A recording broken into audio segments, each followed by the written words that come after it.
Ako voliš Rafaelo, ovo ćeš obožavati. Mekane, kokos kuglice koje se tope u ustima. Sjedinite 100 g kokosovog brašna i 200 g kondenzovanog mlijeka. Ako želite još sočnije kuglice, dodajte malo više kondenzovanog mlijeka. Smjesa će biti ljepljivija, ali to je normalno. Dobit ćete super sočne kuglice. Dobro izmiješajte. U sredinu stavite badem ili lješnjak.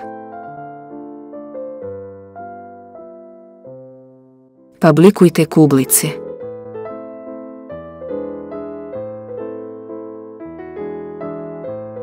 Napišite u komentaru odakle me gledate.